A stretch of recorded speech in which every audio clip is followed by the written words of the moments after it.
So I'm going to ask everyone if you could please come forward, sit in the seats up front. Srila Prabhupada, one of his purposes of ISKCON was to bring the devotees closer together to each other and Krishna.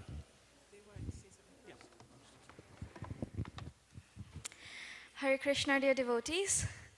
Very welcome to the second day of the seminar, Transforming Relationships. And how was day one? Haribol? Let's hear a loud Haribol once again.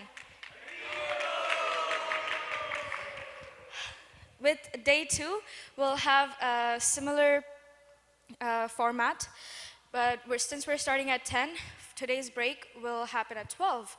And so we'll go our ways for a break at 12, and then we'll meet again at 12:45, 12:30, 12:35-ish, and yes, over to 12. Lunch break is at 12.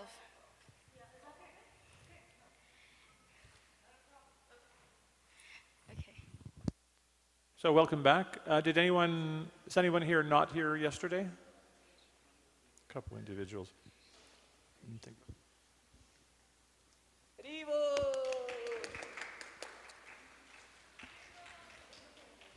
So yesterday we discussed the importance of healthy relationships and also the importance of healthy relationships in relationship to our Krishna consciousness and our spirituality. We had some discussion about how in Bhagavad Gita Krishna talks about how we have a higher self and a lower self and what the functions of those are. And we also discussed that in terms of the physiology of how our body and mind actually works, and how understanding the physiology can help us to apply and practice the spiritual process of controlling our lower self by our higher self.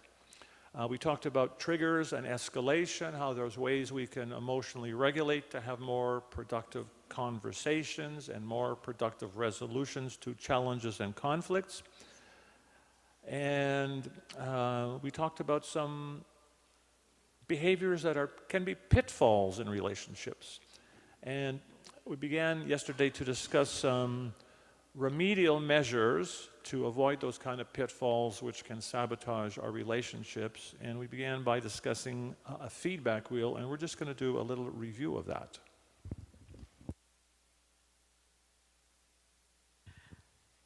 A little review and a little more practice.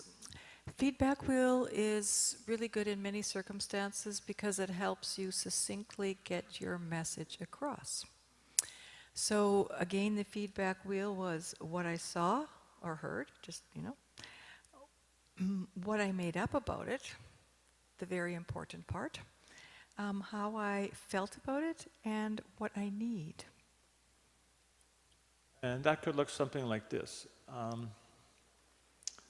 And it's what I saw or what I heard, or you could also say what I experienced. So in this instance, I will say, what I sometimes experience is when I'm talking in the middle of a sentence, you will just start interjecting your thoughts or assumptions about what I'm saying before I finish what I'm saying.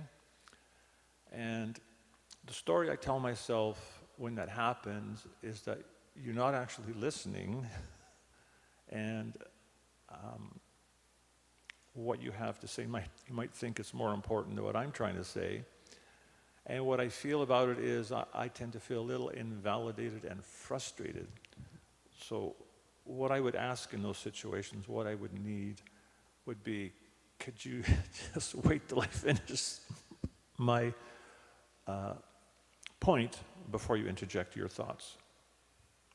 So I'm understanding that when I interrupt, when you're trying to tell me something, the story you make up about it is, I wasn't listening already. The story you make up about it is that I don't value your thoughts, and I think I already know what's coming up, and I know better than you, and my things are more important than yours, and that makes you feel invalidated. Yep. And what you would like is one more thing. Invalidated and frustrated. Frustrated. They got it. And so what you would like is that I could zip my lip until you're finished what you have to say. You nailed it.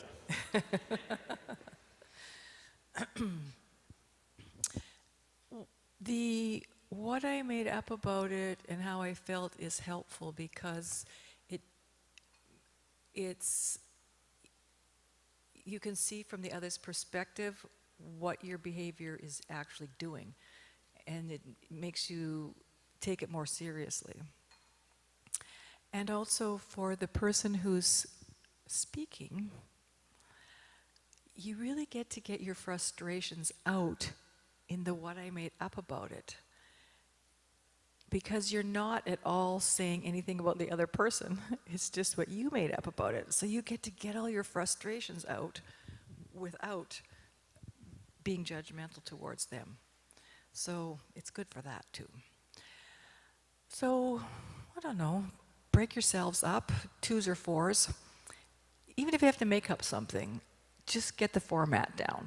You might not know somebody well enough to have a specific incident. Make up an incident, doesn't matter. Just try to get the format down, and remember, no more than 2 sentences for each part of the wheel. So find somebody to partner up with. If your partner's in 4s, then 2 of you can watch and see what, you can offer your suggestions and you can switch off again, whatever you'd like. So we're going to give you about, 10 minutes for this. All right.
Do any of the groups need more time for the discussion?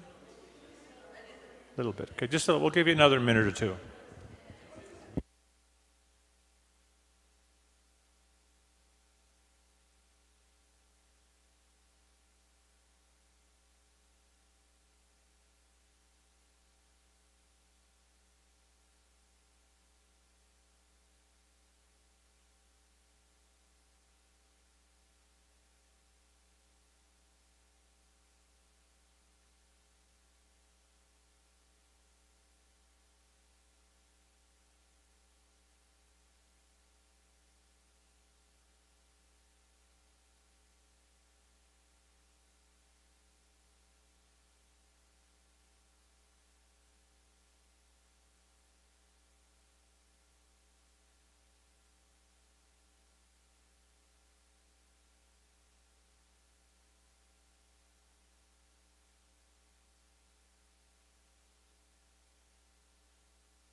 So would anybody like to share some feedback on the feedback wheel?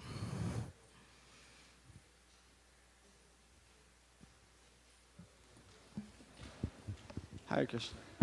Haribo. Yeah, it's very interesting. I was just observing, I wasn't participating.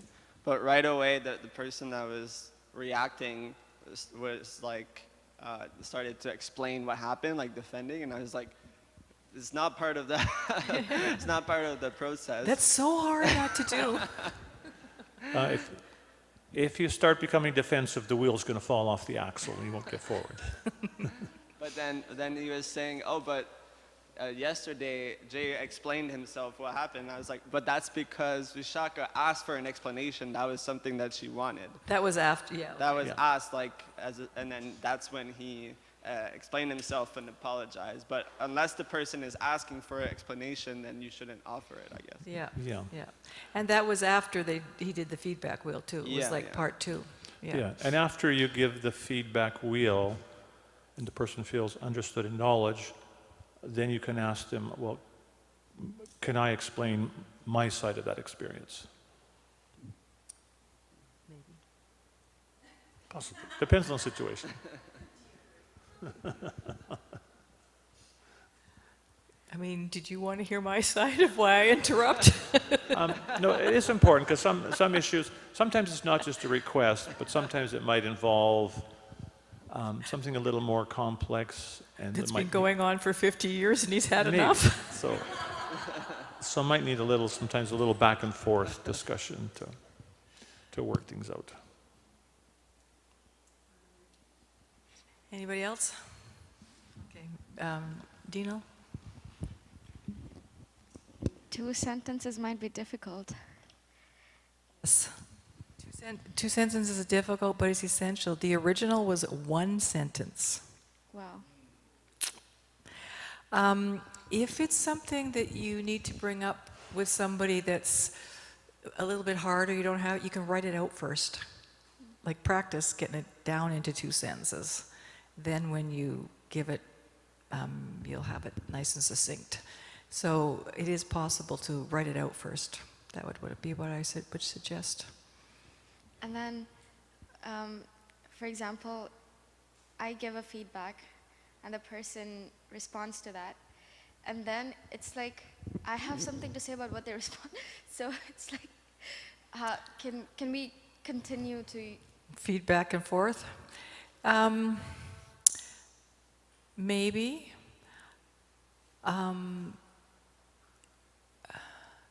As long as you don't get talked out of what you needed in the first place.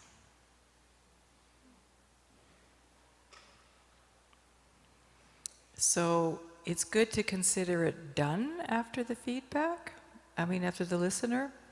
And just to remind you that this is actually a one-way process. We're trying to make it into the two-way process. He's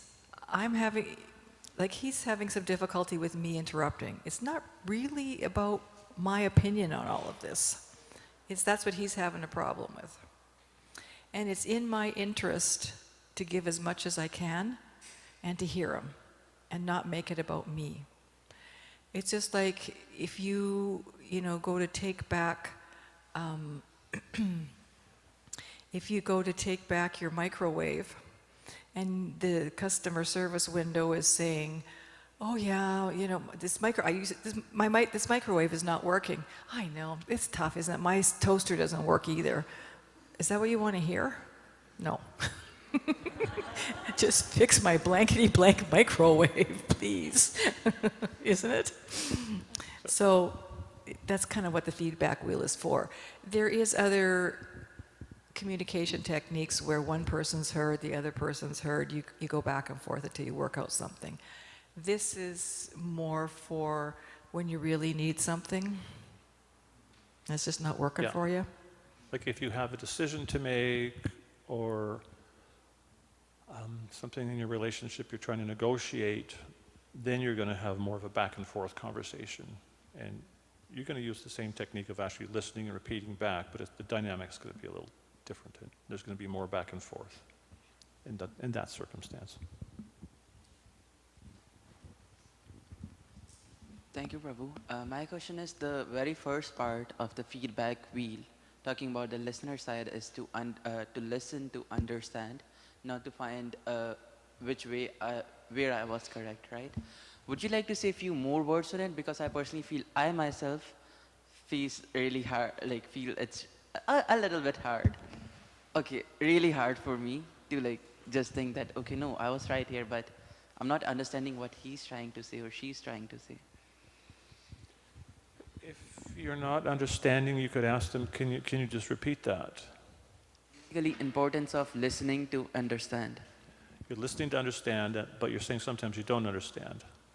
Sometimes it's more like I'm listening just so that I can say that I was right over here. So my point was right. Sorry, did I hear you say that sometimes you're listening, but you're not really actually fully listening, you're kind of thinking one step ahead?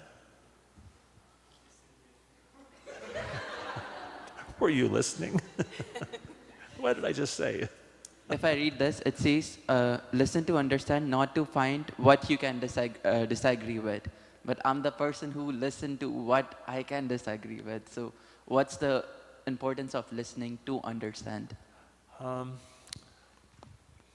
So you understand.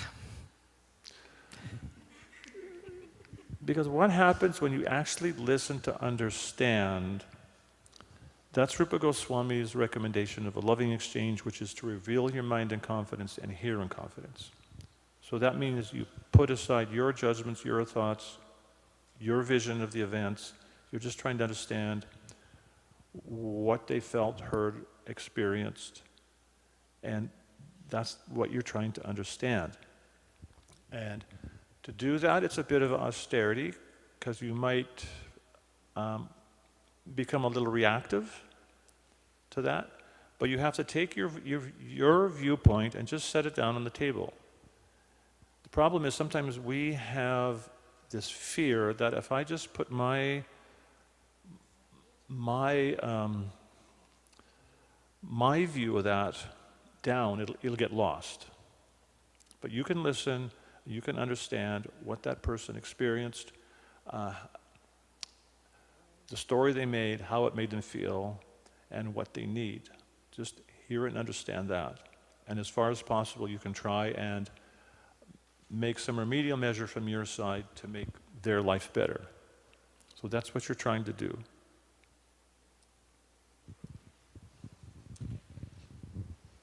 being generous. We want to be generous in our relationships if we can do it. So we're going to go on to is it 5?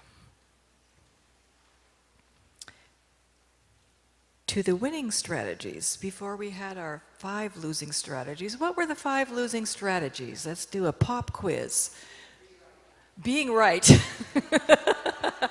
Everyone's going to remember their favorites. Your losing strategy? No, retaliation, okay. Withdrawal. Sorry, I didn't hear. Controlling, yep. Yeah, unbridled self-expression. Yep. Well,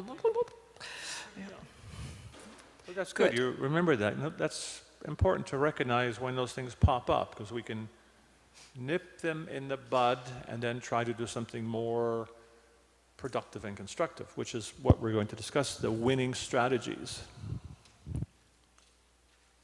Oops.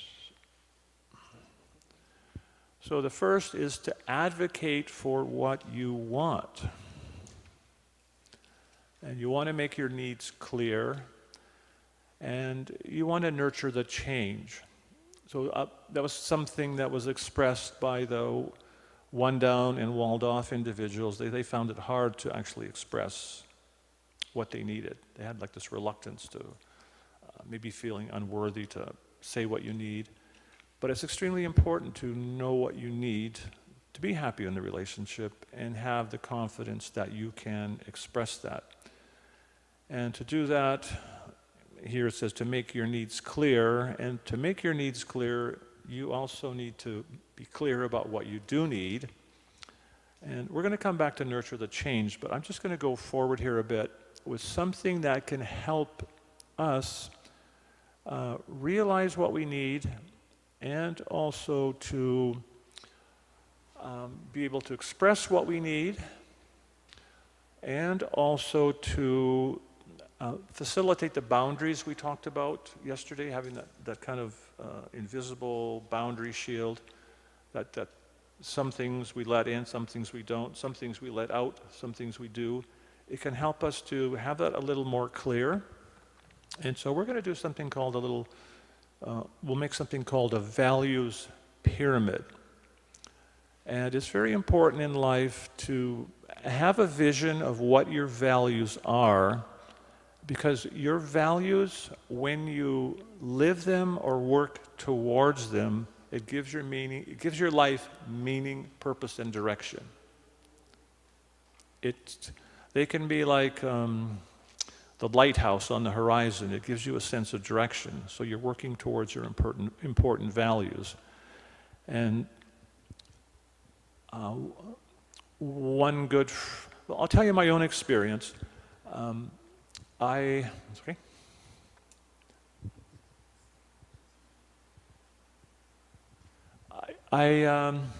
We moved to this rural community, Sarnagati, and at one point I had to accept an occupation in the local village, and there wasn't a big choice. So I took employment at this one company in the town, and it probably would have been something I wouldn't have chosen, but there wasn't a lot of opportunity. And after working there a few weeks, I was kind of becoming almost a little bit resentful that why am I working here? I don't really like doing this. I'm working with a bunch of non-devotees. And I just start to have this real negative mentality about it. And so I thought, well, it didn't feel very healthy. So I kind of stepped back and I looked at my values. And one of my values was to make social contribution. And just kind of stepping back and looking at my values, kindness, compassion, friendship, social contribution, I could see that, okay, I'm here in this situation that it's not exactly where I want to be, but this situation is going to facilitate me moving towards what I actually want to do. And just envisioning that in terms of my values, it completely changed my consciousness. I stopped seeing my coworkers as if you know what the expression karmi means, or non-devotees, I start to realize, well, they're actually human beings, you know. And I actually became very good friends with those people I was working with, and it became a very enjoyable work atmosphere. I had a lot of fun working there. And when I changed that consciousness, things just somehow miraculously fell into place. This situation arose where I was able to job share with another employee, which meant I only had to work 3 days a week, so we could do more of the kind of things that we're doing.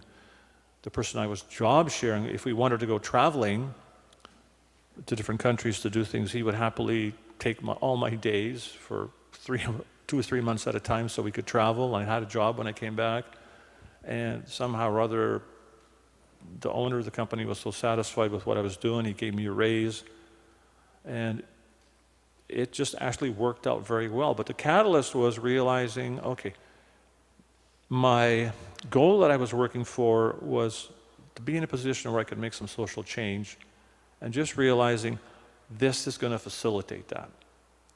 I could see the step, how it was just one step in the process. And so for that reason, value pyramids are very helpful. And again, it helps you set boundaries. Sometimes having values clear in your mind, sometimes people have a hard time saying no. People want you to do different things, come here, do that. And sometimes it's a very hard decision to make. If you focus on your values, sometimes you can weigh those requests in terms of your values. You know, maybe I see at this moment someone's requesting me to do something, but maybe my kids, my family, maybe they need more attention. Maybe that's more important. So you can weigh different decisions based on your values, and that greatly facilitates decision making. So I'm going to ask you if you can all take a look at this list, and this is not a complete list. There's countless other values you could add to that list, but just go through it and either on a piece of paper or on your phone, write down at least 10 of those, 5 or 10 that are important to you, that you consider important. So I'll just ask you to spend a few minutes doing that. And if you have some value that you recognize is not there, just write it down.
After you have your 10 that you've chosen, then go and number them in order of importance.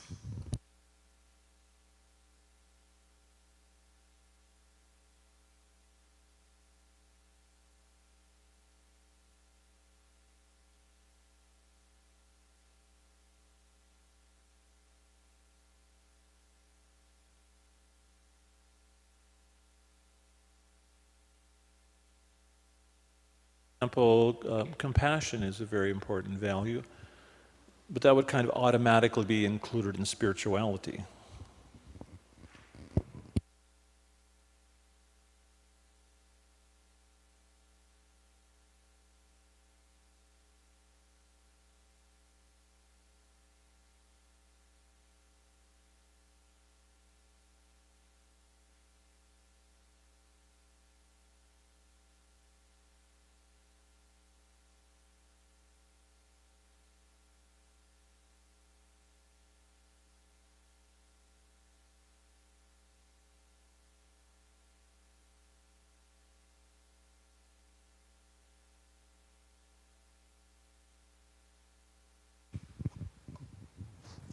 Does anybody need more time? Okay.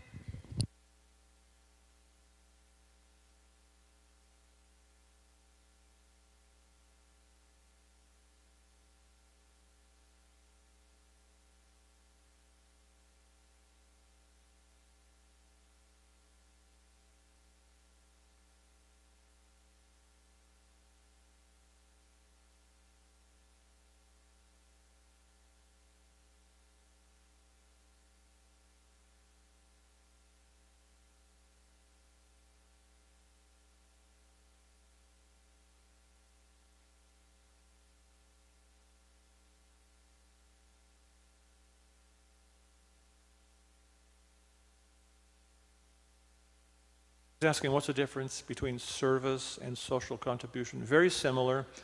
The important thing is the definition that you give to it, because you're the one that's going to live that value, so it's important what that means to you is what's really important.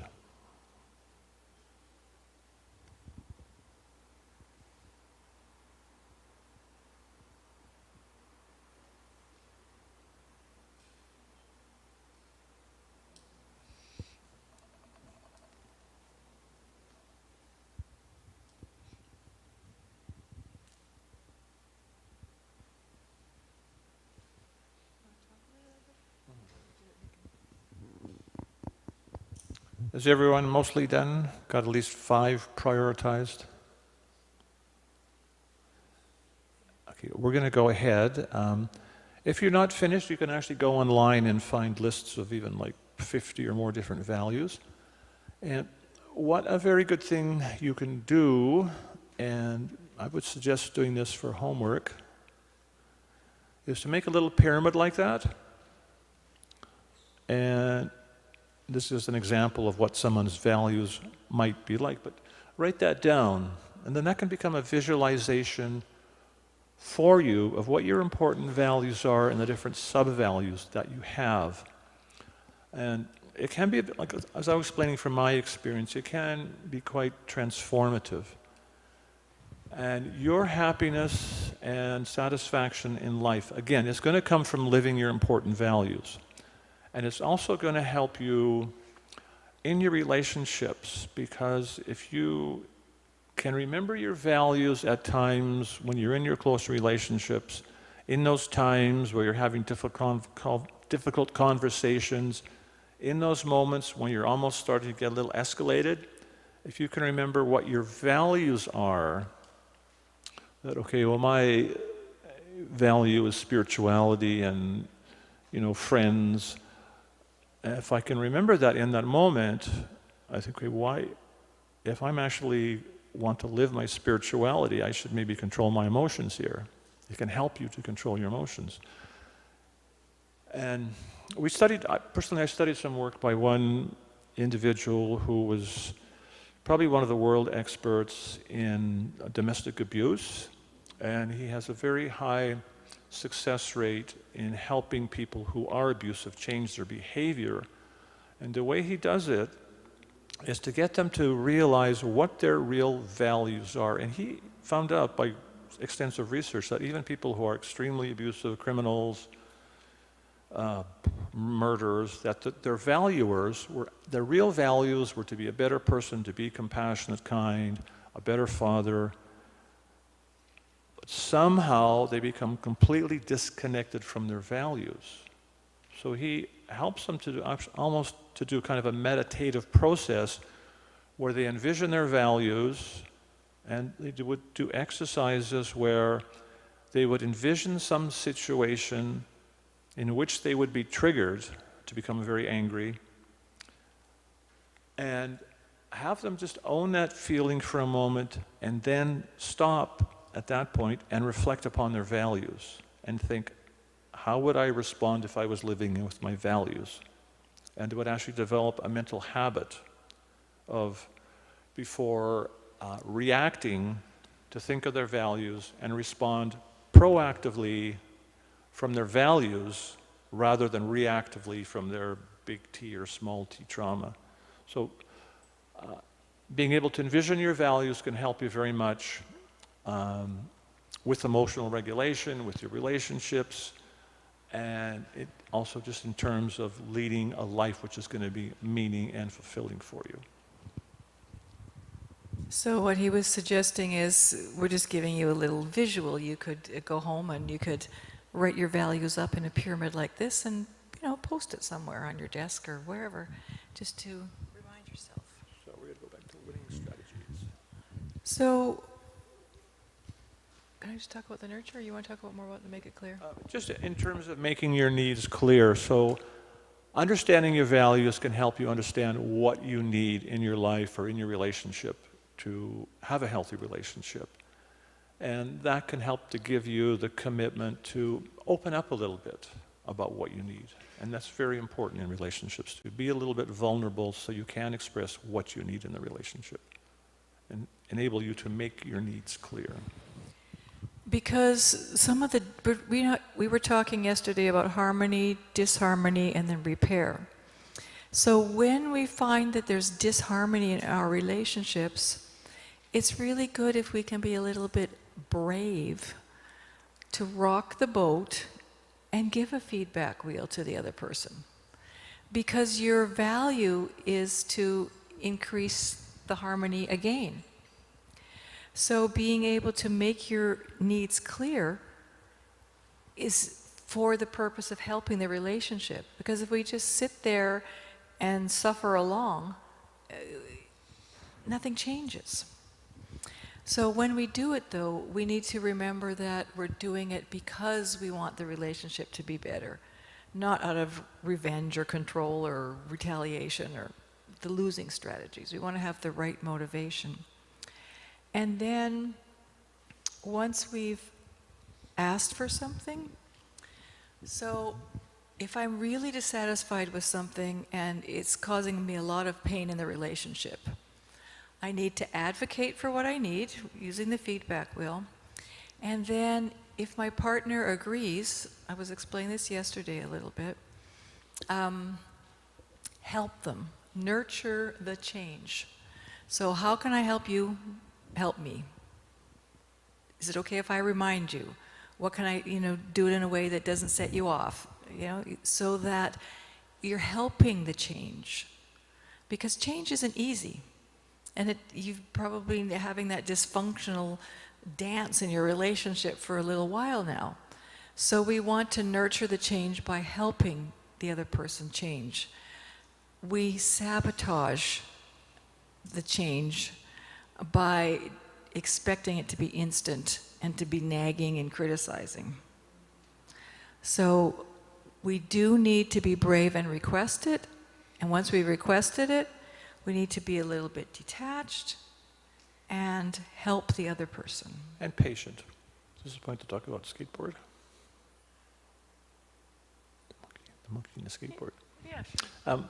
There was a very interesting article that was written a fair number of years ago. It was extremely widely read. A journalist had been asked to write an article on how they train animals. And so she decided to write an article on how they can train monkeys to ride on skateboards. So sometimes you might see a video of a dog or a monkey actually like standing up on a skateboard and going down the street. How do you get a monkey to ride a skateboard? So she went to some place where they're training the animals. They have a skateboard in a room, and the monkey's there. And if the monkey got a little bit close to the skateboard, they would give the monkey a peanut. The next day, the monkey gets a little closer to the skateboard, they give him another peanut. One day, the monkey sits on the skateboard, and they give him like 2, 3 peanuts. Next day, he sits on the skateboard, and it moves a little bit, they give him a banana. So the trainers kept reinforcing whatever was positive. And the next thing you know, after a few weeks or a few months, there's a monkey actually riding down the street on a skateboard. So this lady in the article, she thought, well, I'm going to try this out on my husband. She said her husband always used to just drop the laundry anywhere on the floor. And that was so frustrating for her. So she decided, even if he just put it, 6 inches, 1 foot closer to the laundry bin, she would go up and say, oh, thank you so much, and give him a big hug. And she didn't say what her motive was, but she said after a few days or so, it started to click in what was going on, and he started putting it in the bin. But so she didn't have to criticize him. She didn't get frustrated, but she just nurtured the change. So we can nurture that change by, just expressing some appreciation for the change we do see, how much that means to you. And it's a very valuable skill to realize that we have to nurture change. You can't force it, it won't work. Because you try to force it, you'll just be met with resistance. If you try force change, it'll be met with resistance.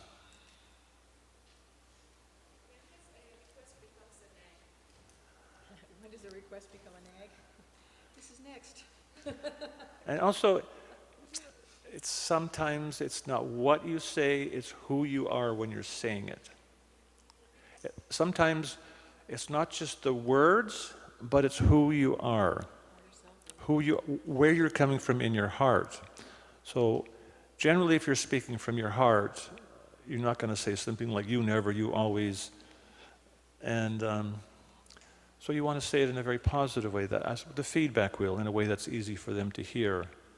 And if your relationship is actually in a very healthy state, then you might be able to say something like that in a humorous, loving way. "Oh, you never put that away," or whatever, and they might be able to receive it. But generally, unless your relationship is in a very healthy state, you have to be very careful with your words, that they're going to be. You have to consider how your words are going to be received. And so that's when we want to check when we're in the adaptive child lower self, or whether we're in our higher self. Because if we're speaking from our lower self, it really blocks that.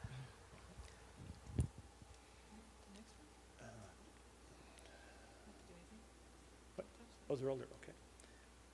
Okay. Speak to make things better. So you want to speak to make things better, start with a request, not a complaint. I think we touched briefly upon this yesterday. Does it come up later too?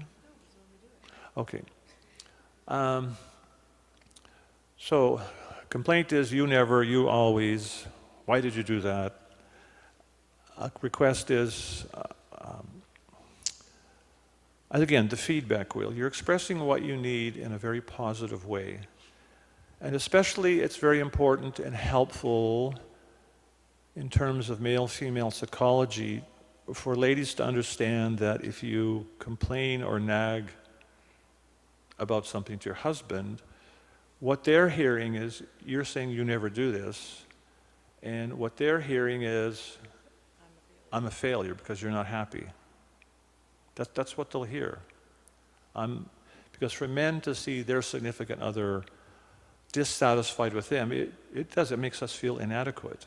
Whereas if you can, either by the feedback wheel or just say, "if you could do this for me, it would make me feel loved and protected, or make my life so much easier," it's so much easier to receive. Like we had this incident in our marriage that occurred a few years after we were married. I grew up in a family where either me, my mom, my sister, and my dad would take the trash out to the bin, and that was no big deal. And so in our relationship, I just started to notice that she would take the garbage out from under the kitchen sink, put it on the floor by the end of the counter. And so for a long time, I was just taking it out. And then I thought, just subconsciously, because it's what I grew up with, that I'll just leave it for her today. And it would just sit there. And I thought, what's going on? Why doesn't she just do it? So I just left it a little longer, and she was getting frustrated. It's building up some tension. And then we thought, okay, what's going on here? We had to unpack this. So she explained to me that when she was a child, she used to see her father just take up that bag of garbage and take it out to the bin in the back and put it in there. And she said she grew up kind of seeing that as a little act of service that her dad did for her mom. So she grew up seeing that. And this was over 50 years ago, and I can remember her saying, she said, "When you take out the garbage, it means as much to me as when you built the house." I thought, wow, if I can make you that happy, picking that little bag up, walking like 10 yards and putting it in the bin, I'm more than happy to do that. But if she just left it there, or she's saying, why you never take out the garbage, I just feel like a failure because she's unhappy. But she just explained in very clear words how I can make her happy. So that's how we need to make these kind of requests in such a way, especially in our close relationships, that we can see we're actually nurturing the relationship by giving opportunities for each other to fulfill the needs of each other. So,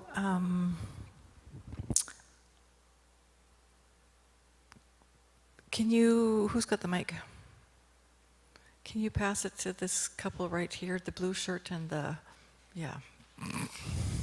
if you don't mind. I'd like you to make a complaint to your wife. Hypothetical.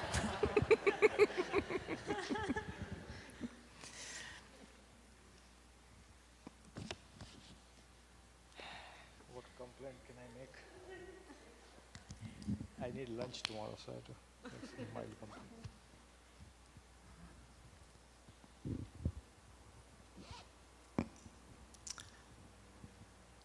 Such a nice couple. It's hard for them to think of anything. I should have done it the other way around. Is that what you're saying? You never make dosha.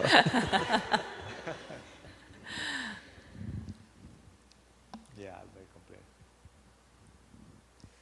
So there's a lot of chili in the sabji. I can't eat this spicy food. You know it. Okay. I don't like it, but you So the still complaint is you always make the sabji too spicy. Is that what you said? Yeah. Okay. So what's the response to that? It's like, yeah? You don't have to respond. I put less No, you chili. don't have to respond. I'm just saying, when we say, you always make the sabji too spicy. Well, yeah. It's hard to respond to complaints. Now make a request. Can you add little chili in this spice so you can also enjoy and I can also enjoy? And what would that do? Just add what that would do. Add what that would do for you. How's He that going to said. improve your life? Just Oh, okay. He said. I can hear.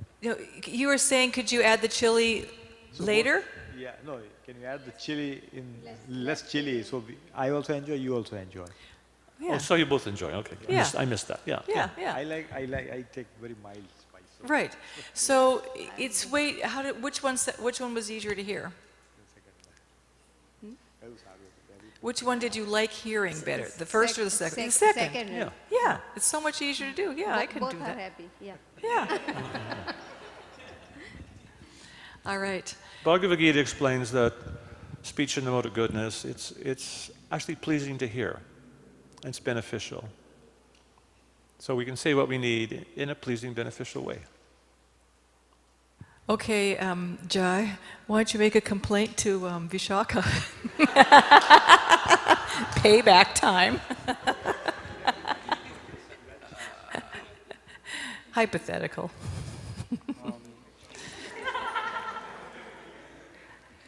I know it's hard because she's your Shiksha guru here, and so it's hard, but let's pretend you're just normal old friends. It's also threatening to my future, so. Right?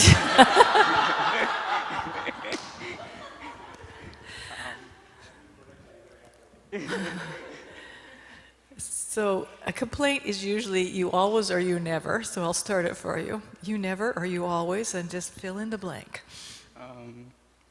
Prabhu, you never called me to your place after that incident.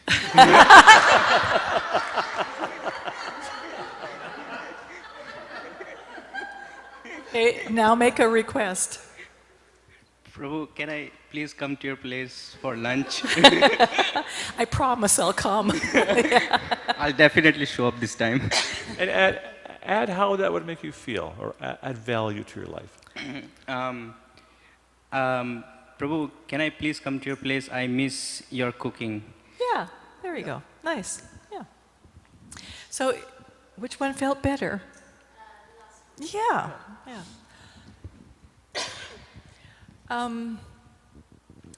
Both genders are pretty good with complaining. I do think us ladies are a little better at it, don't you? I don't know. What do you think, man? I think it's because there's this stereotype that if we ask for things, we're going to be the needy wife, you know?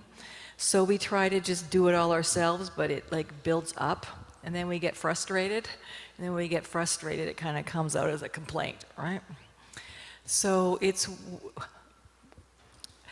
I can remember one time, I think we were late for something. I was cooking, and my daughter was in the living room. She's probably, I don't know, 14 or something. And I was a little bit upset about things, and I thought, okay, I have to hurry. And I was a bit upset, and so I was kind of like shutting the door hard and putting the pot down heavy. And my daughter says from the living room, "If you need help, Mata, you could ask."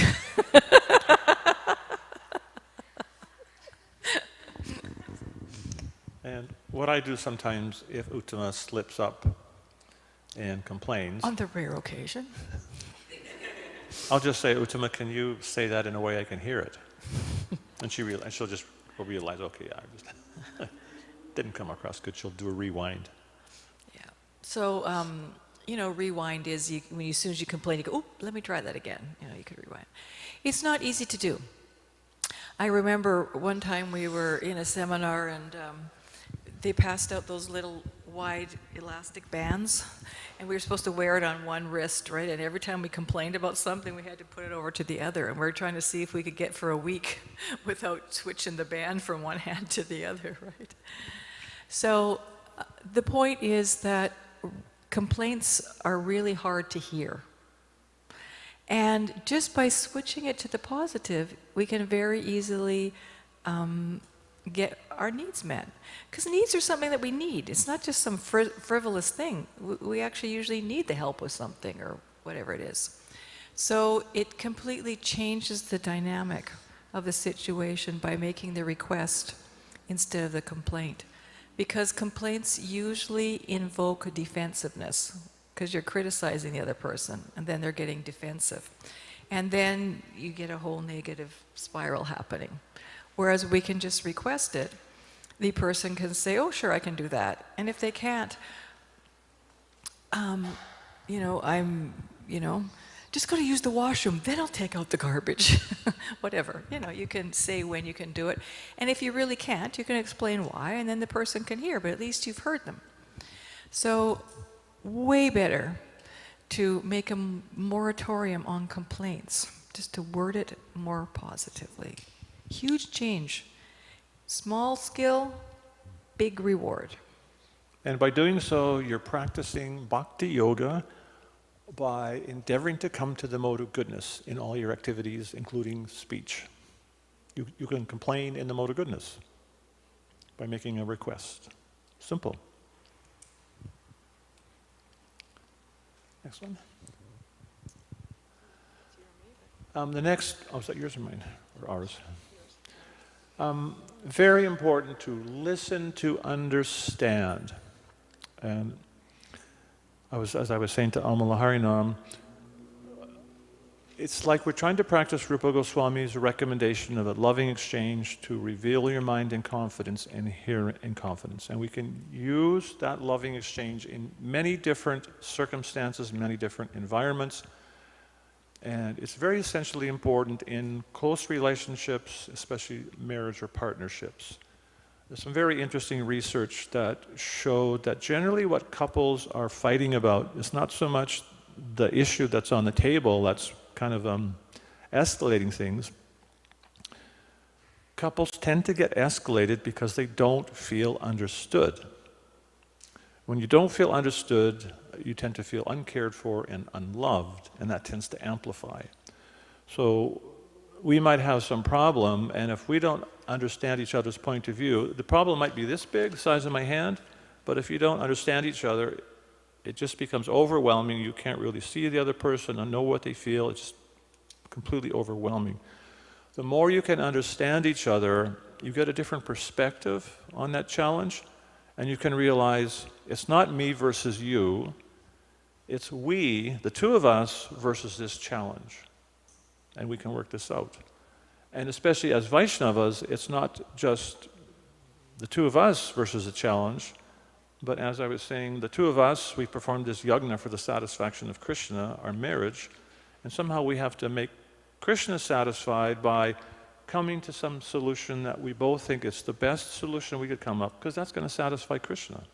So it's important to have that vision that disagreement or conflict that you're having, you have to resolve that for the satisfaction of yourselves and Krishna. And so listening to understand, again, it can be hard, as I began to explain to Harinam, because we have our opinions, our vision, our reality of what the situation was, and we need to understand, more important than the facts sometimes, is what the feelings are behind the incident. Just like I may have explained this at a different time to some of the devotees here, but we used to have an ongoing tension.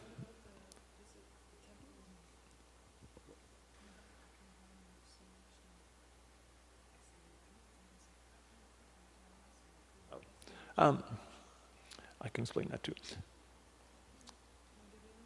Sure. Well, let me finish this one first, because I'm working on a different point. Sorry, a little negotiation here.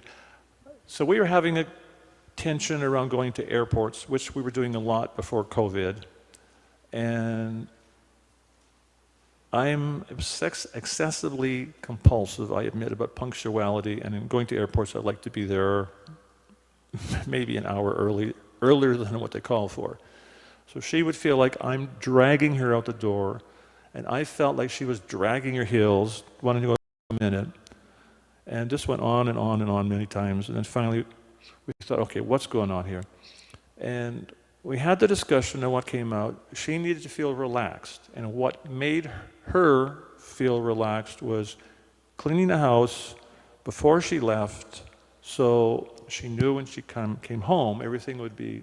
No, I'm not obsessive compulsive about cleaning the house. I just want it a little bit straightened out. Not like, how many hours we have to go early? So her need was to feel relaxed by having the house clean. And for me, I could feel relaxed if I knew we had a cushion of time in case something happened on the way to the airport. So actually, the real conflict wasn't so much about when to go to the airport. It was about, we had different needs in terms of how we would feel relaxed. Just understanding that difference made it way easier to negotiate. She stopped digging her heels, and I became a little more relaxed about when we left, and I'd help her clean up. But understanding the underlying needs underneath the challenge made it very easier.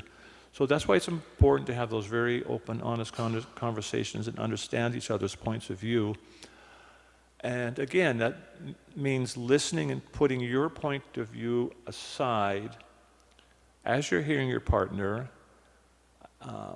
understanding them and making them feel understood. And especially that you can do that by repeating their point of view, their feelings and needs in your own words to them. Then they'll feel understood, and they can do the same for you, and that's important.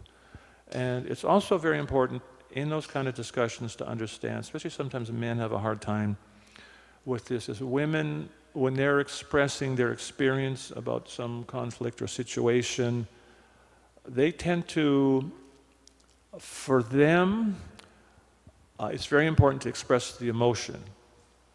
Sometimes the accuracy of the words is not as critical as expressing emotion. So if a lady will have a big feeling, she might use big words.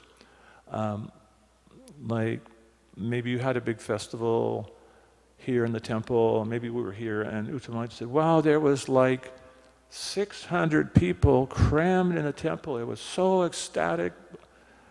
And I could say, wait a minute, Uttama. There's a sign on the wall over there that says the maximum standing room capacity is 300. There's no way there was like 600 people here. It's impossible. So I just like completely invalidated her feelings, and she's going to feel frustrated, and there'll be a big disconnect. But she was just trying to express a big emotion by using big words. And sometimes that's important to understand in our dialogues with our significant other, Try to understand the feeling. And it's important to understand sometimes in those things in terms of perception. Sometimes perception, again, it's more important is the feeling than the perception. And also you want to ask yourself, do you want to be right about your perception, or do you want to be in a relationship? Which is more important? You want to say something?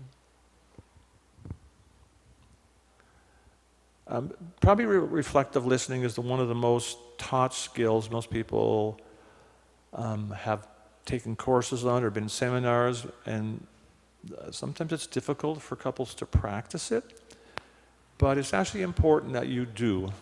If you want to have a healthy relationship, it's very important to learn to understand each other. Because often, again, what escalates your challenges into conflicts, it's because you don't understand each other. So learning to hear each other and understand is extremely important for relationships.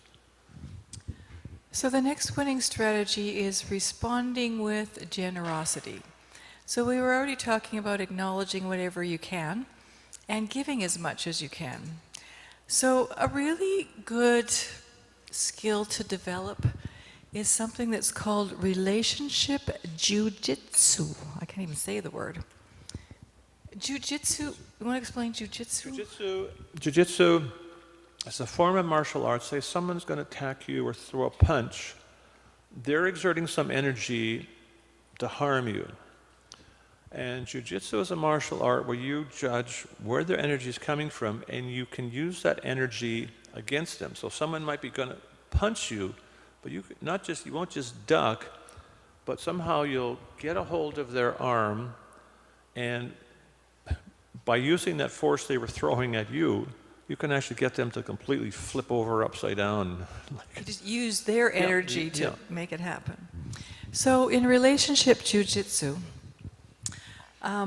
my husband goes in one direction, usually. He doesn't have a reverse.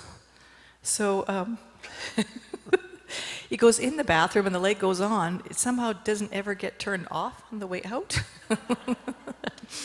So if I'm in a bit of a grouchy mood, and we have solar panels, so when you leave the lights on, then we run out of electricity. So say I'm seeing the bathroom lights on again, and I go, "You never turn off the bathroom light." Okay, now I'm complaining, I should be requesting. So, But, So what I can do, I could say, can you say that in a way I can hear it? That's one thing you can do. But I could also use the jiu-jitsu move, and I could say, "Oh, no problem, I'll turn that off. And by the way, would you like some fizzy water tonight?" I'm going to the kitchen, would you like some fizzy water? Fizzy, we have one of those spritzer pumpy things, so. So it's like he's not taking offense from it, it's like I'm a little bit grumpy. "You never turn off the light, the bathroom light's on again." Okay, you're giving what you can, and you're giving as much as you can. He's adding something more on. Okay. So, we want to see like a little skit or two. Get in a little group, get a jiu-jitsu move, and then show it to us after. Are you going to break group supper?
some kind of full-length jujitsu drama happening over here.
Are any of the groups ready to do a little performance for us? We've got one group ready.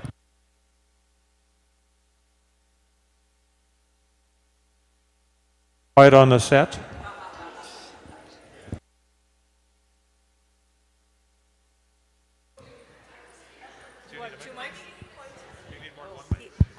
Yes. One more mic? Who has this one? Okay. Are we getting points for it? Okay. Are you guys ready to lose? Okay. All right. So the scene is that it's morning program. It's 5:29. Only Vishaka Prabhu is here at the temple hall, and none of the BA leaders have showed up right now. So it's 5:29. We'll be doing Aarti, and then they'll show up.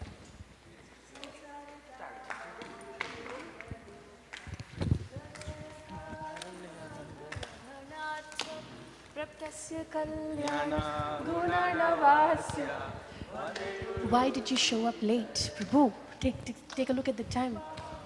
Sorry, Prabhu, I was working on something late night, so I woke up late. But would you like to do Guru Puja today? Okay. Prabhu, why did you show up late today? Sorry, Prabhu, I overslept today. But would you like to give a Bhagavatam class today? Okay. They're so nice. They're asking me if I can give Bhagavatam class, even though I'm not on the schedule. It's so nice. I forgive them. Why you didn't show up on time? Sorry, actually, I forgot my bead bag at the room, and I was trying to find it. But how about I have saved some pasta for you? You wanna eat some? He must be late because he saved pasta for me. That's okay. Just make sure you come on time. Dinner. This is the 6th time you're coming late for the morning program.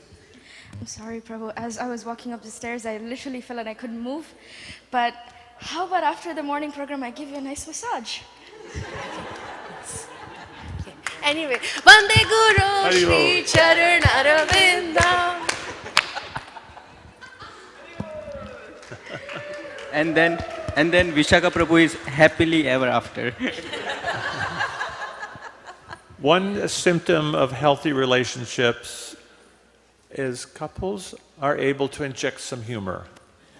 And that can change the dynamic. Even sometimes it'll be a difficult subject, but you can inject some humor. And it's important. See, every one of those people could have got defensive. Yeah. And just made an excuse and be grumbly. But you all just, and offered something up. Very nice. Anybody else want to give it a try?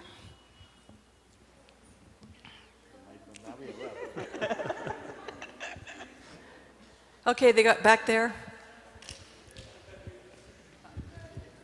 Do we stay here or do we go somewhere? Do we go somewhere or we stay here? From here? Can you come up here? Sure. It's just easier for everybody to see and hear. Plus, this is being broadcast live to 44 countries. No. We don't have a whole sketch or anything, but I don't know. I was gonna do with him. I don't know. What are we doing? Ajit. Second microphone for you. You come. I don't know what we're doing with him. So I didn't do it with him, so I don't know. Okay. The first one we did. The first one. Yeah, the first one. Prabhu, you don't come and visit us in Toronto lately. Why is that you don't come and visit us? Okay, I'll come a lot, and I'll bring you Mahaprasadam from Radha Manohar in Montreal. Okay. Jai, Haribo. Another complaint was, Prabhu, you never give us prasadam from Govinda's free. That was the initial complaint.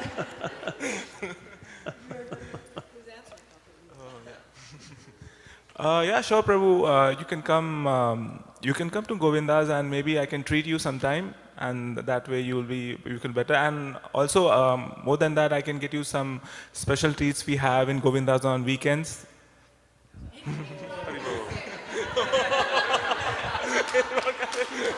And another, Prasadam will always smooth it over. And Mahaprasad from Radha Manohara. Perfect.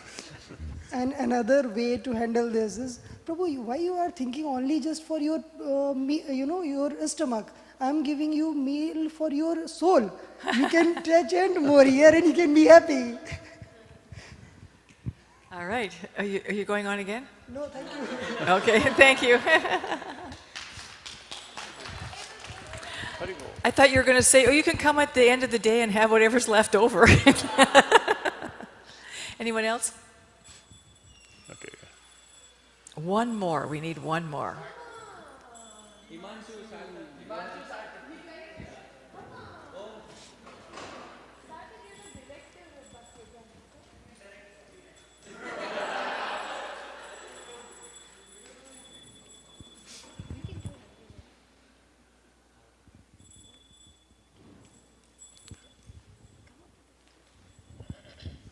You have a right to withdraw if you're shy.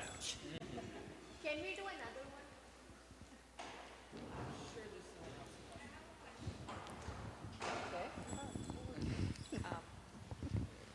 What's your question? I'll just repeat it. There you go. Hare Krishna. So, in the act that Vishaka Prabhu performed, there was one commonality between what everybody replied. They said, "I'm sorry" at the start of the sentence. So my question is that she's the one who also taught me that the word "I'm sorry" usually loses its value if we use it too much. So, and when we have someone we love and then we just keep saying sorry to them over and over again, it loses its value. So what to use in that sense? What other things we can say or how we can make it better? Well, it could have said, yeah, I'll try harder tomorrow. And would you like to give Bhagavatam class? Instead of saying sorry, you could explain what you are going to do better. And you could say, "Oh, I can see that's frustrating for you." So just like when I said, "Oh, the bathroom light's on again." "Oh, I'll get it." You know, he's going to do it. Because saying sorry but making no change is a little frustrating. So you can express the change that you're going to make too.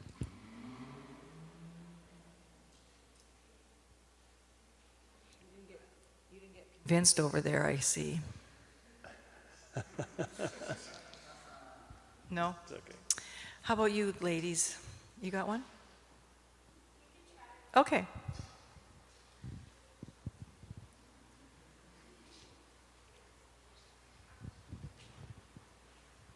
Second mic here. Second mic.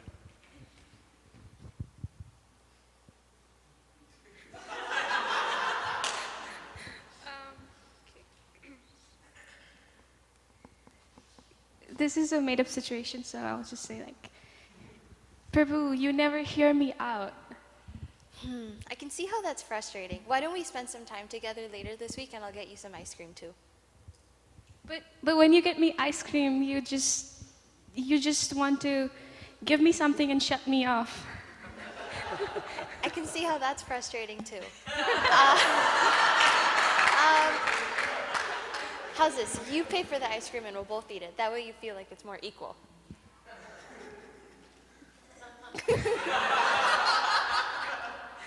Okay. Okay. Okay, so you were basically saying, well, let's go sit down and talk. Yeah. Yeah, that's what you're saying, yeah. And we'll have some ice cream too. Yeah. Yeah, nice. Okay, sounds good. Yeah. Where do we talk? In the cherish. All right. Is it done with this? I think we are. Okay. We did them, let me see. When did that come up? I can give this one. Okay, this is good. So this one is cherish what you have. Can we? Okay.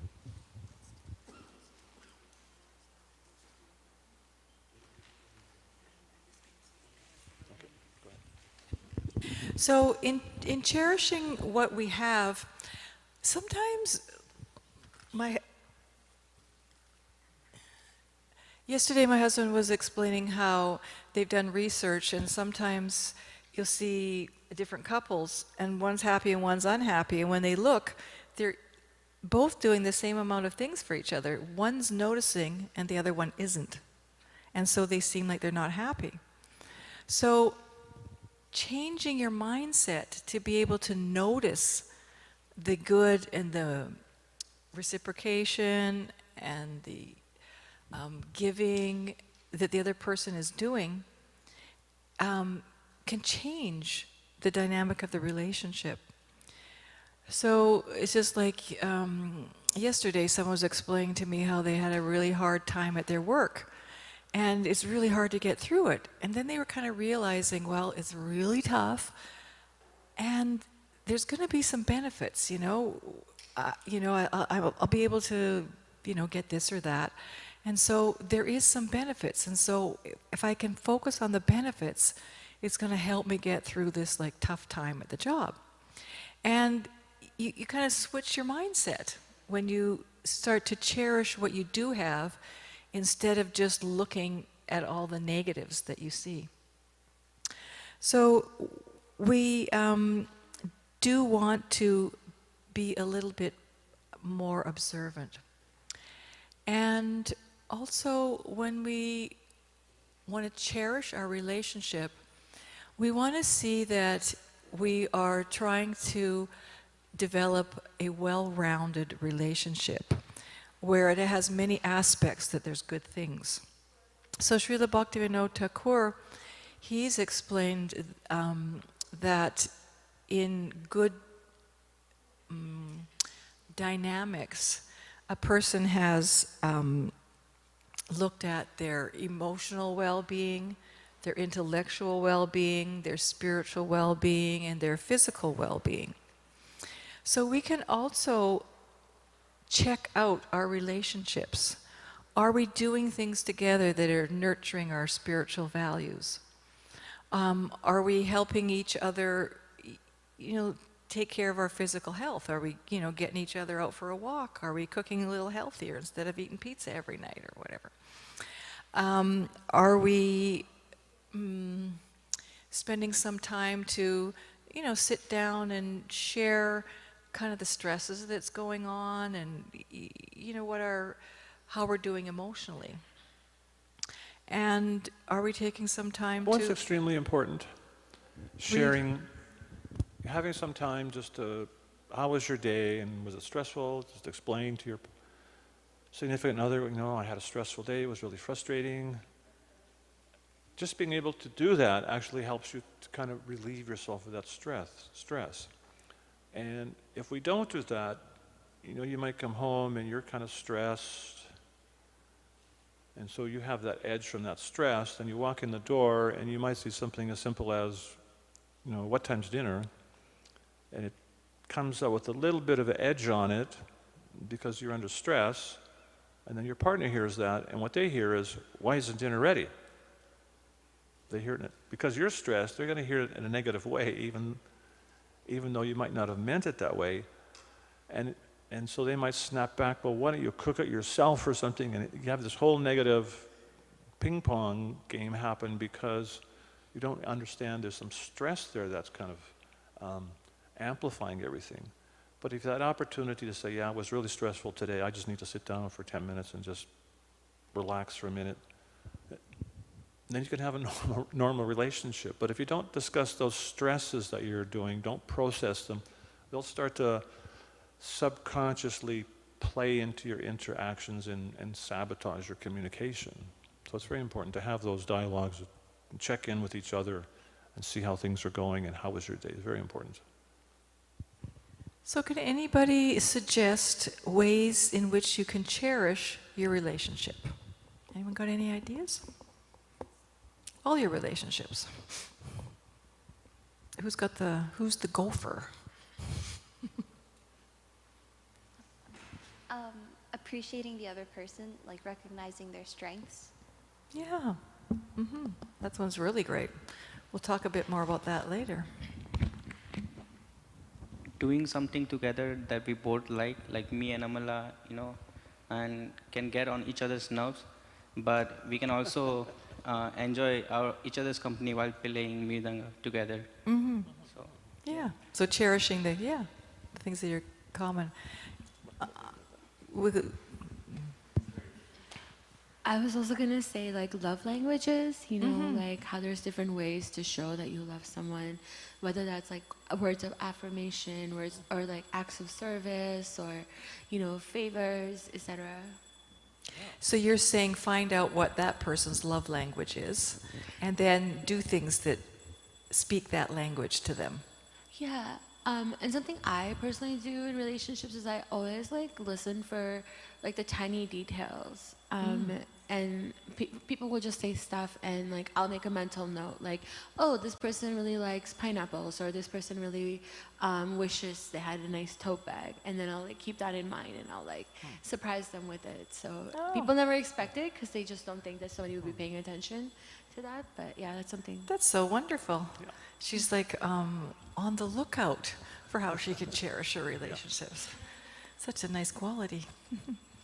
Experiencing new things together. Like it could be new for both of us, and experiencing that together. Yeah, that's a great one. Somebody didn't you have your hand up? Didn't you? You didn't? Okay. Somebody over here, Amala?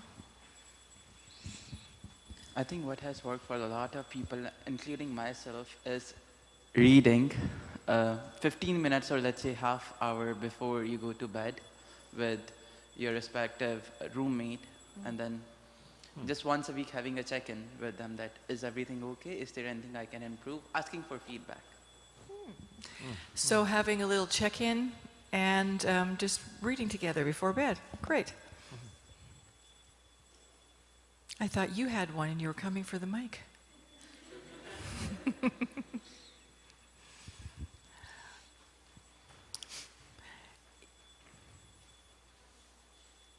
I think just letting them know that you're there for them, like just reassuring and using words of affirmation also.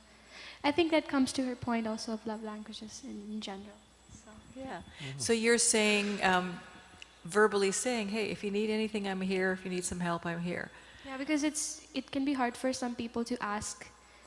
For sure. So then when you offer it, then they take it. It makes it a little bit easier for them to ask what they need. Yeah. Yeah. So she was also saying about being observant of a person's love language. So if you don't know what the love languages are, it's very easy to Google them, 5 love languages, but they basically are, some people feel appreciated when you give them words of appreciation. Other people feel appreciated when you do something for them, an act of service.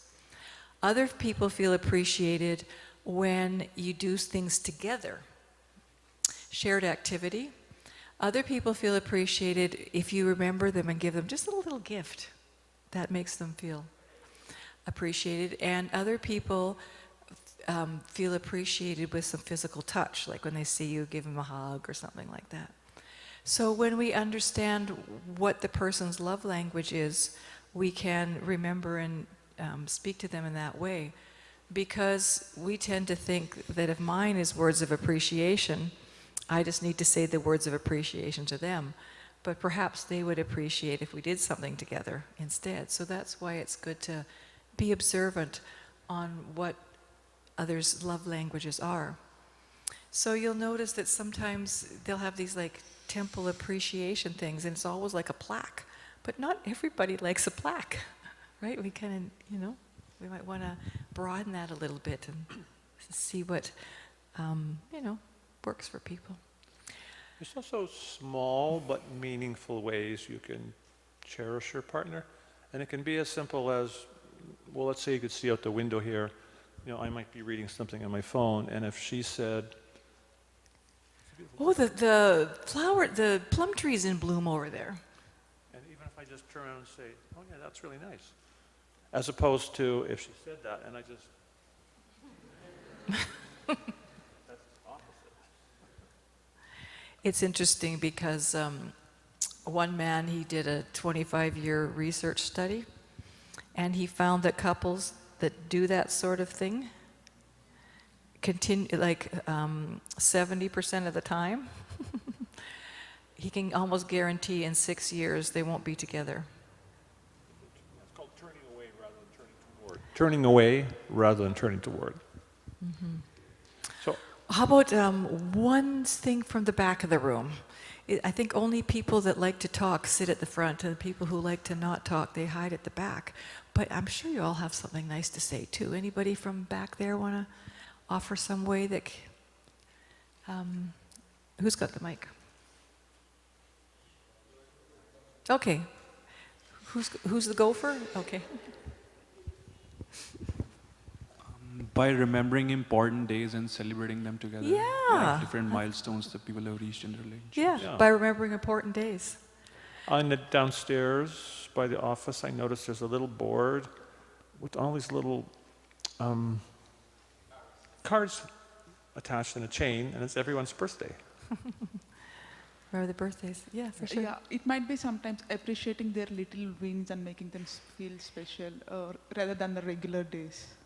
Appreciating their little wins in the regular routine. Wins. Oh, appreciating their little wins. Yeah, yeah. Because we tend to just do the big ones, right? Yeah. And that's really good for kids. Because if you're just appreciating the big things and not all the little things they do, that's really important in parenting. That's a great one.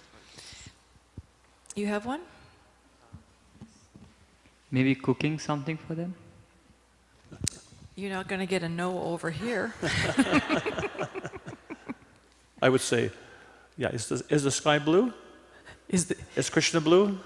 Yeah, that's going to work. Cooking something for them. So another one that the Mataji brought up is appreciating very often. Yeah. And actually, all these little things that you mentioned, some are big and some are little. Some are almost minuscule, like just acknowledging that she saw some blossoms out there.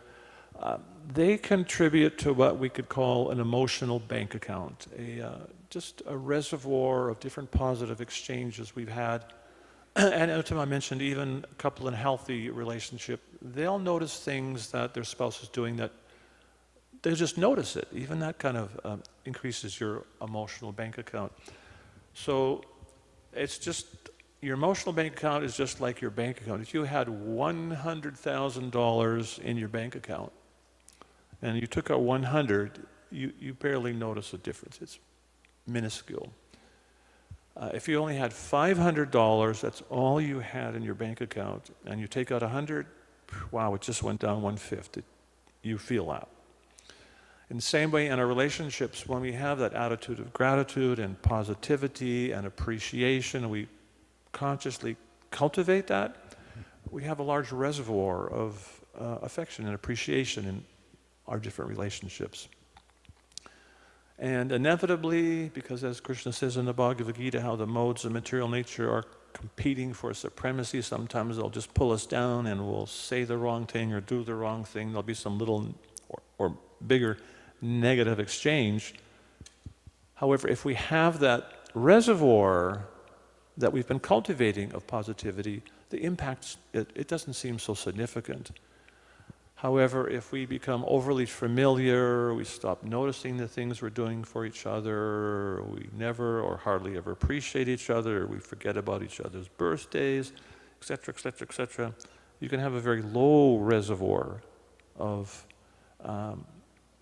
positivity in your relationship. And then when the negative thing happens, it hurts more, it becomes more painful, more impactful. And there was 40 years of research that concluded that couples, if there was anything less than 5 positive or more than 1 negative in that ratio, in terms of positive interactions or appreciations to negative events in the relationship. Yeah. No, that's not what I'm saying. I'm saying if it's more than 1 and less than 5 in a relationship, the relationship is going to have serious problems. A healthy relationship would be maybe 1 negative to 20 positive, 1 negative to 50 positive. So a positive, healthy relationship is going to have a lot of positive. The negatives are not so impactful. And it's interesting, they also observed that couples in healthy relationships, even if they're having arguments, there's at least, is that what you were saying, 5?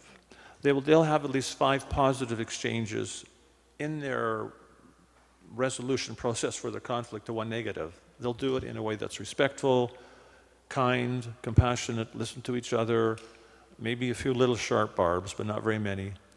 And they'll even inject some humor. And so that's the benefit of being conscious that, well, we need to cultivate a healthy relationship. And there's things that we can proactively do on a regular basis to do that. And one is to express appreciation.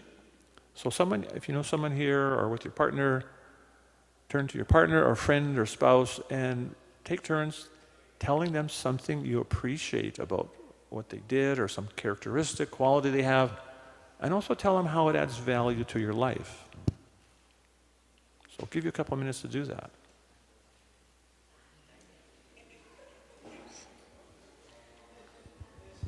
And if your friend, you don't know anyone here, your spouse isn't here, you can even write it down on your phone or a piece of paper and you can tell them later. Write a few things down.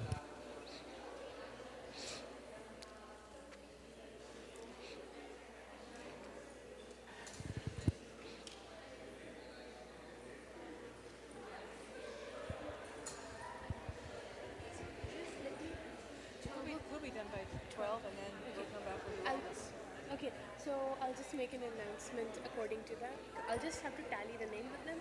I'll just announce the name and we'll tell them that we will do Q&A after this, and I'll ask them to think about 3 takeaways from the session. We always do that at the end too. Yeah. Okay, so I can ask them to start preparing, start thinking about the 3 takeaways, and then share it at the end. You need water, Prabhu? Sure. Oh, actually, I got a bottle here.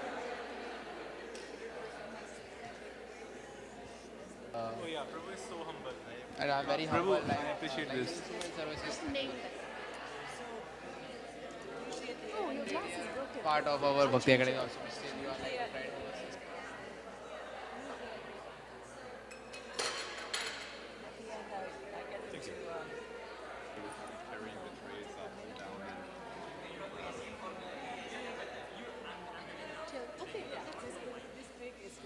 Okay, so I'll just say takeaways. Write down your takeaway, start thinking about your takeaways, and We actually have a slide for it, but okay. Okay. we can have that. Okay. Or you want them to think ahead of time. I wanted to give them a heads up. Okay, sure. Yeah, so that they genuinely think about it. Yeah, and if they have a question, they can ask me before. Yeah. Okay. Sorry? I just want to say I appreciate your enthusiasm, and what it does for me, I get enthused just seeing that you're so enthusiastic, and I see your enthusiasm is very infectious. Thank you. Prabhu, thank you. Thank you for it. I wasn't expecting that. I thought you were giving me some feedback. But Just feedback. I appreciate it. Thank you. Please I'm pray actually that it really stays like appreciating that. how you're thinking about all the details and you get seminars and you're helping. I think I just dropped the ball on like registration fees. But I could have just charged. So that's one thing. There's so many other things that are really great that I've never seen people do before. So it's good. Really appreciate You may have missed one shot in the basket, but you scored a lot of baskets. Thank you, Prabhu. Really, really appreciate it. What are we going to do from here? Tell me what you're going to do with this. I'm just going to ask him finish saying how it felt. So we want to probably go until 12. So What's there left to do?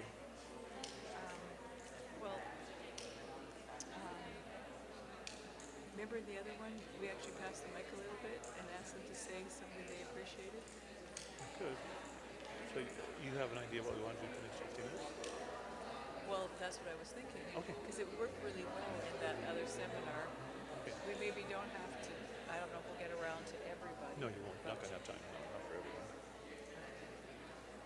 We'll start with any couples that are here. Pardon? We'll have the couples Okay, yeah. do it. So you're going to wrap up the last 15 minutes? Okay, we have 15 minutes left, right? What else do you want to say? No, I just want to just ask them how it went, how it felt, just really briefly. Okay. Howdy, Bull, do we have your attention? Stop. Quiet. You never stop talking. So I appreciate how you're all so enthusiastic about offering appreciations. What I am hearing is that it's so much. This feels so good. You don't want to stop, right? Yeah. Is it hard? No. So something you can do very easily in your friendships, your relationships. You can appreciate the pujaris, the cooks in the temple, the manager of the temple, express appreciation to them.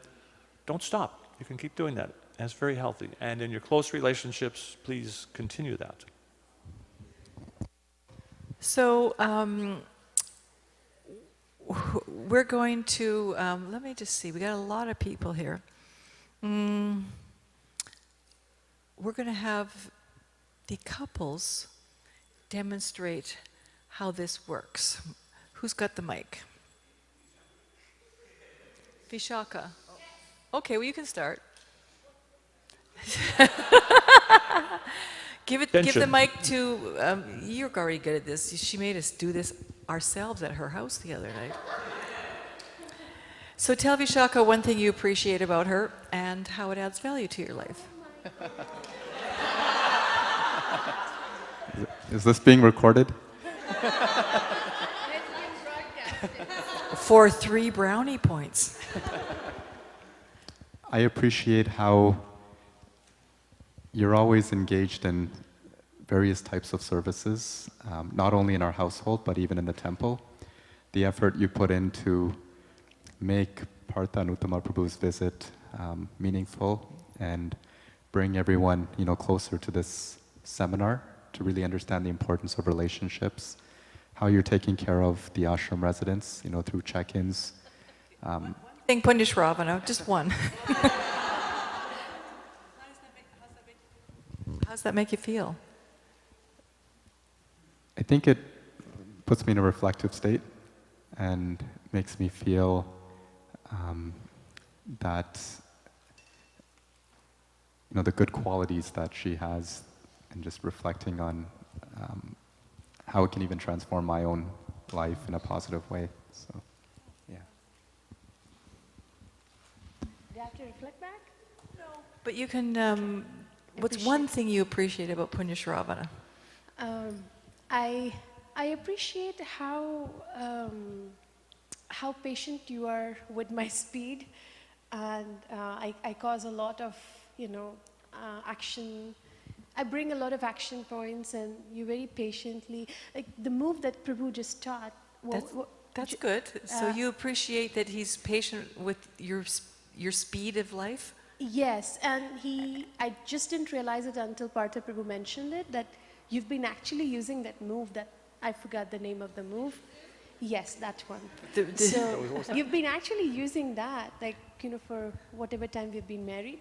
So thank you for doing that. But now I know you. So it makes you feel supported, or what? It makes me feel supported, and also you never gave me a feedback on this, so I also feel that you genuinely care and understand the depth of it. So I feel very uncomfortable how people are looking at it. Yeah. Okay, let's pass the mic.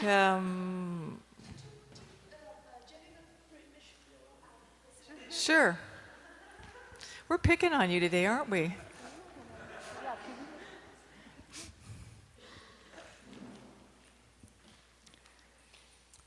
It doesn't have to be that long. It can be like one sentence. I appreciate one thing, Yeah. I appreciate how you nicely take care of the deities, because I'm busy with my work, but you still do the deity service at home. So thank you very much. And it makes you feel...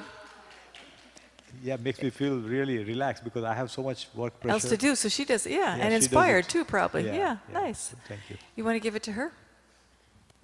What's one thing you appreciate about him? He's very punctual. Okay, good. Can you tell him? I don't... You are very...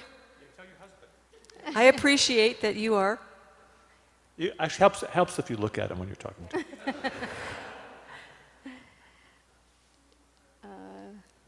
So everything, whenever we want to go, we are going on time. We are never late. Ah. We never miss our train or a flight or never. I appreciate that. Nice. So, because that makes you feel safe, that you're not going to miss anything. Very safe. Yeah, nice. Thank you. Pass it along over there.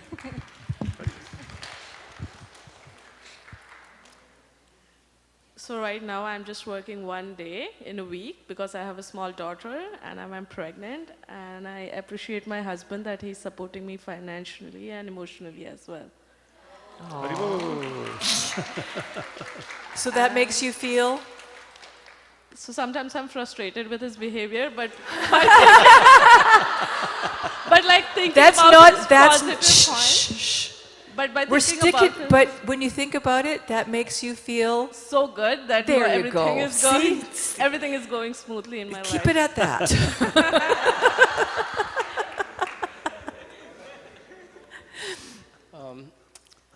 I feel so grateful that she take care of my daughter. You, and that our you? Yeah, she take care of our daughter and our family and relationships to other family members when I'm not at home or like I'm working late. Sometimes. So how does that make you feel when she looks after the I have family? peace of mind that she is there and she is taking care of everything when I'm not there. Yeah, and you have a nice family to come home to. Nice. Thank you. Thank you. Yeah, pass it back. I see there's somebody there. One thing you appreciate about your wife?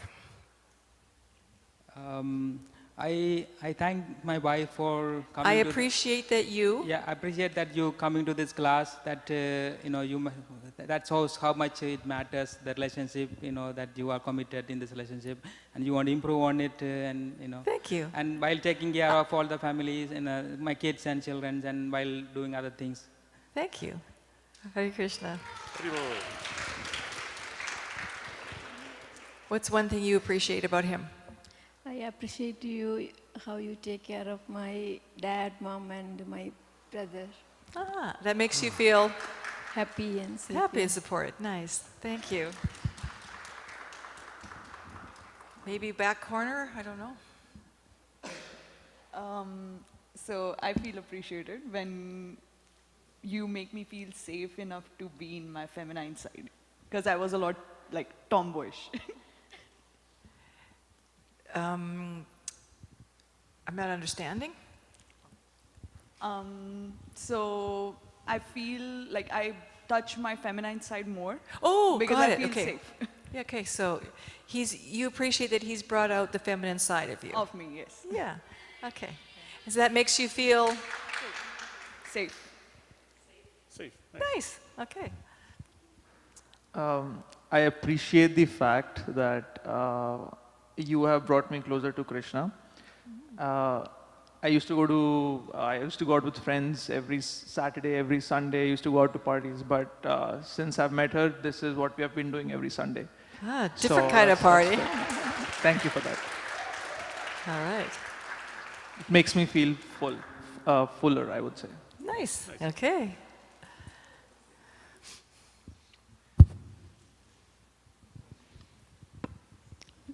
Yeah, I appreciate you taking care of DTs and weekly classes, Bhagavad Gita.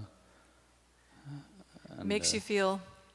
It makes me feel happy and help me associate with Krishna consciousness. Nice. Thank you. And I'm appreciating you for driving me here to Toronto, so I don't have to drive all the way myself. And I can practice more Gita. Nice.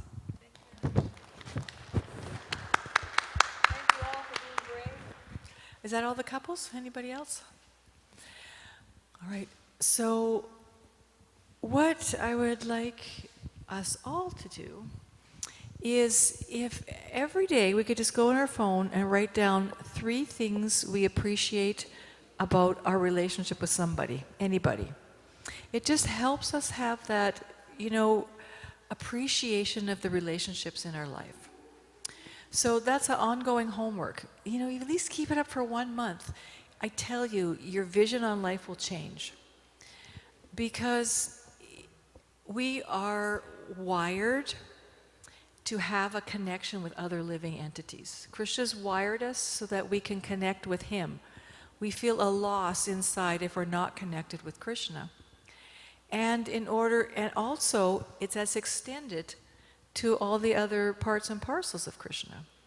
So there's this big loneliness epidemic going on, that people don't have relationships in their lives and they feel very lonely.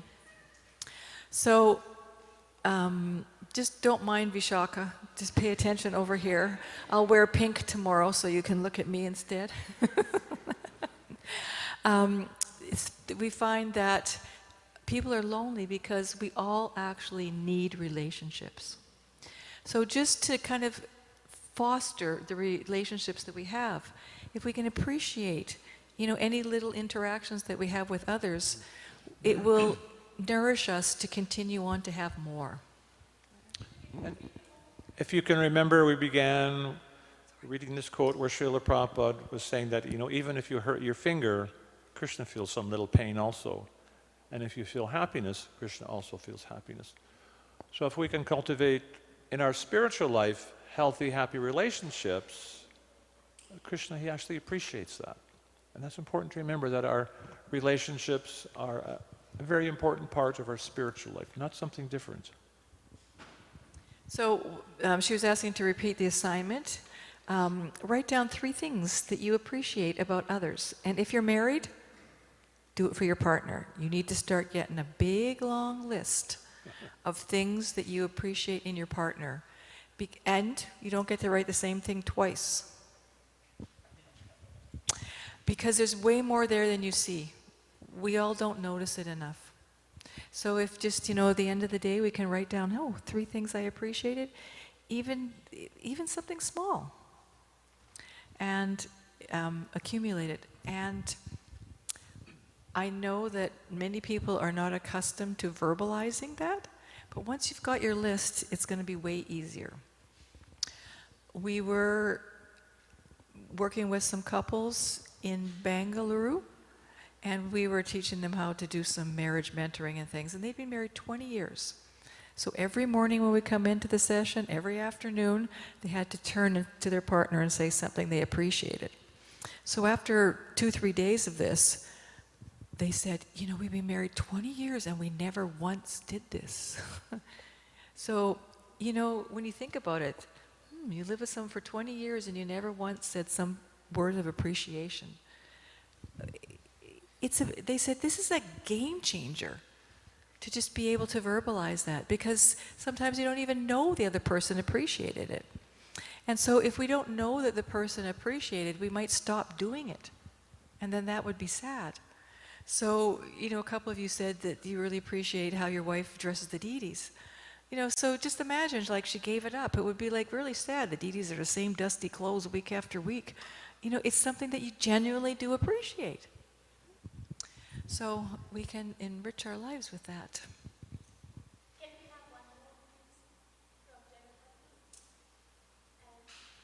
Oh, one more couple we missed back there? I didn't. She just came in. Oh, you could grab them in here. All right. Do they have a microphone? Okay.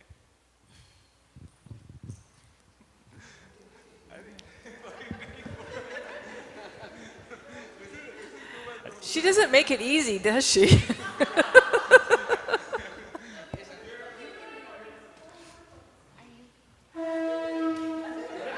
I really appreciate you. Saved by the conch shell. Taking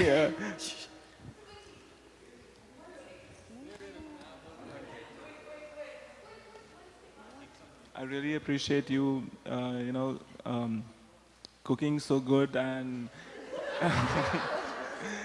and introducing me to new cuisines. I really like, that makes me feel happy, and I really appreciate you taking care of Govindas. Okay, just one thing. You're going to embarrass her too much. Hari bol. So just make your...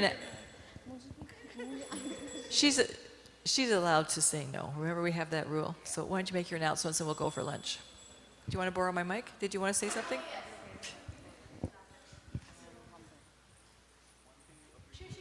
Sai ki, Shri Radha Kichar Gopinath ki, Shri Shri Jagannath Baldev Subhadra ki.